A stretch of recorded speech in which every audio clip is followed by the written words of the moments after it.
Hey guys, welcome back to my channel BPSC with Soni. कैसे हैं आप लोग? उम्मीद करती हूँ ठीक होंगे और अपनी पढ़ाई थोड़ी बहुत कर रहे होंगे, क्योंकि फिलहाल पढ़ने का मन नहीं करता। आई नो, जानती हूँ, पर एक्चुअली मेरे पास ना एक कमेंट आया था कि दी क्या अभी बैच कोई परचेज कर सकते हैं क्या, कि पढ़ने का मन नहीं करता। देखो, बात सही है, अभी 8 तारीख को आंदोलन है और नोटिफिकेशन जब तक नहीं निकलता तब तक कुछ कहा नहीं जा सकता।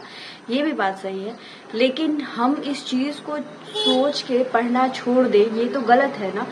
देखो, अभी भी बहुत बच्चे ऐसे होंगे जो पढ़ रहे होंगे, ठीक है, तो प्लीज ऐसा मत सोचो। डिस्टरबेंस तो हुआ है, 1-2 दिन डिस्टरबेंस हुआ है और रहेगा भी। अभी मन नहीं करता है, मैं जानती हूँ, कोई बात नहीं है। अगर हम 8-9 घंटे नहीं पढ़ पा रहे हैं तो हम एटलीस्ट 2-4 घंटे तो पढ़ ही सकते हैं, 2-3 घंटे तो पढ़ ही सकते हैं, क्योंकि अगर हम बिल्कुल भी नहीं पढ़ेंगे तो हमारा रिदम टूट जाएगा और जब एक बार रिदम टूट जाता है तो फिर उस रिदम को दोबारा कंटिन्यू करने में बहुत वक्त लगता है। तो इसीलिए आप लोग ऐसा बिल्कुल मत सोचें कि पढ़ाई बिल्कुल छोड़ देनी है या एग्जाम नहीं होगा। देखो, एग्जाम तो होगा, चाहे अभी नहीं हो रहा, मान लीजिए, पता नहीं, वैसे कोशिश पूरी रहेगी इस आंदोलन के दौरान कि एग्जाम समय पे ले लिया जाए। लेकिन अगर फिर भी अगर हम मानते हैं 0.99% की अगर नहीं लेता है तो क्या होगा, थोड़ा डिले करेगा, पर लेगा तो सही, ये बात तो सच है। और लेगा तो अचानक लेगा। तो जो समय मिला है ना, उसको पॉजिटिव वे में लेके यूज कीजिए। अब देखिए, जो चीज हमारे हाथ में नहीं है उस चीज के बारे में तो हम ज्यादा कुछ सोच के या ज्यादा अपना दिमाग खराब करके भी कुछ नहीं कर सकते, है ना। मैं मानती हूँ, क्योंकि परेशानियां होती है, बहुत लोगों को जवाब देना पड़ता है, हम समझते हैं, और कितना किसको कब तक हम जवाब देंगे। एक वक्त के बाद तो फिर उसका नतीजा चाहिए होता है ना, जवाब से काम चलता नहीं है। लेकिन क्या कर सकते हैं, फिलहाल चीजें हमारे हाथ में नहीं है। जो चीज हमारे हाथ में नहीं है उसे फिर छोड़ देना ही बेहतर होता है। उससे अच्छा है कि जो हमारे हाथ में उस चीज को हम कर सकते हैं। नोटिफिकेशन निकालना या फिर प्री मेंस करना, ये हमारे हाथ में नहीं है। लेकिन क्या हाथ में है? पढ़ना। पढ़ना हमारे हाथ में है। जितना लंबा वक्त होगा उतना ही ज्यादा कंपटीशन भी टफ होगा।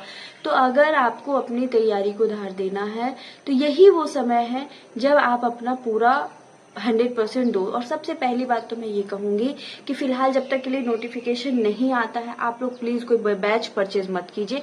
जिन लोगों ने बैच परचेज कर रखा है उसी बैच से पढ़िए, जो भी चीजें हैं या पीछे का है रिवाइज कीजिए।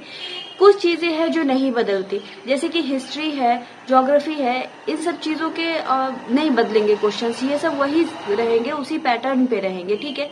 बदलता क्या है, अब देखिए, सब्जेक्ट वाइज भी है तो किसी का वही सब्जेक्ट है। हाँ, थोड़ा बहुत पीजी वाले लेवल में सब्जेक्ट का कॉम्बिनेशन को लेके पता नहीं क्या है, इसलिए नोटिफिकेशन आने में थोड़ा सा वक्त लगेगा। नोटिफिकेशन जब आ जाए तब हम लोग श्योर हो जाते हैं कि हाँ, नोटिफिकेशन आ गया है, अब इसके अकॉर्डिंग हमें चलना है।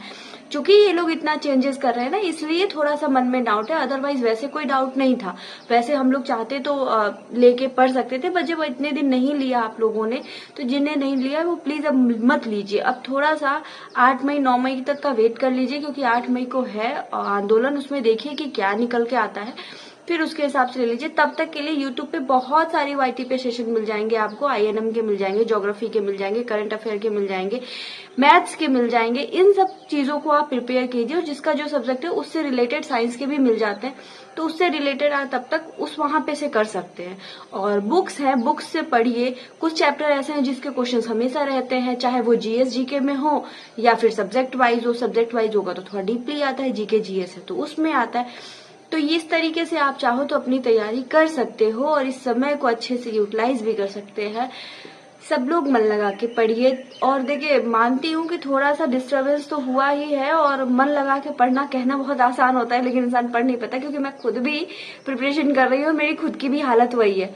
लेकिन कहते हैं ना कि ज्ञान देना बड़ा आसान होता है लेकिन करना बड़ा मुश्किल होता है। आई नो, मैं जानती हूँ, बट क्या कीजिएगा, अब जो है, क्योंकि अगर आप नहीं पढ़ोगे तो जो याद है वो भी भूल जाओगे ना। लगता है ऐसा कि नहीं, हम भूले नहीं, हमें याद है, लेकिन जब आप बैठोगे क्वेश्चन लगाने तो आप भूल जाते हो। तो इससे अच्छा है कि तब तक के लिए आप नॉर्मली पढ़िए, रैंडम जो भी है अपना, जो आपने बना रखा है नोट्स वगैरह, उसको रिवाइज कीजिए। उससे क्या होगा ना कि आप जो कुछ भी पढ़े हो इतने दिनों में, इतने सालों में, भूलोगे नहीं, अदरवाइज आप भूल जाओगे। मैथ्स भी प्रैक्टिस मांगती है और सब्जेक्ट है वो भी रिवीजन मांगता है, विदाउट रिवीजन तो कुछ संभव है ही नहीं। तो आई होप, उम्मीद करती हूँ कि ये वीडियो आपके लिए हेल्पफुल रही होगी। तो मिलती हूँ एक नेक्स्ट वीडियो में। मेरे चैनल पे अगर आप लोग नए हैं तो प्लीज लाइक, शेयर और सब्सक्राइब जरूर कर दीजिएगा, क्योंकि अगर सब्सक्राइब कर दीजिएगा तो आपको ऐसी ही इन्फॉर्मेटिव वीडियो मिलती रहेगी। मैं खुद प्रिपरेशन कर रही हूँ, मैं आपको नेक्स्ट वीडियो में बताऊंगी। ये आंदोलन वगैरह हो जाए उसके बाद मैं बताती हूँ कि मैं किस चीज की प्रिपरेशन कर रही हूँ और किस तरीके से इस दौर में भी इंसान मोटिवेट रह सकता है जैसे मैं रह रही हूँ। तो देखिए, जिंदगी हारने से हारती नहीं है, हम हारते तब है जब हमारा माइंड कहता है कि नहीं हम हार गए। तो अपनी सोच को कभी हारने मत दीजिए, और जब आपकी सोच नहीं हारेगी तो आप भी कभी नहीं हारोगे। बहुत लोग आएंगे जो आपको झुकाने वाले, रोकने वाले। आदमी जब आगे बढ़ता है ना तो उसको पीछे खींचने वाले 10 आते हैं, तो उन 10 पे ध्यान मत दीजिए। आप सिर्फ अपने ऊपर भरोसा रखिए, क्योंकि आपसे बेहतर आपको कोई और नहीं जानता। इसीलिए आप खुद पे भरोसा रखिए और बस आप बढ़ते जाइए, बढ़ते जाइए, बढ़ते जाइए। एक दिन देखिएगा कि सफलता आप ही के कदम चूमेगी। ठीक है, चलिए तो मिलती हूँ एक नेक्स्ट वीडियो में। तब तक के लिए bye bye and Radhe Radhe. ठीक है, बाय बाय।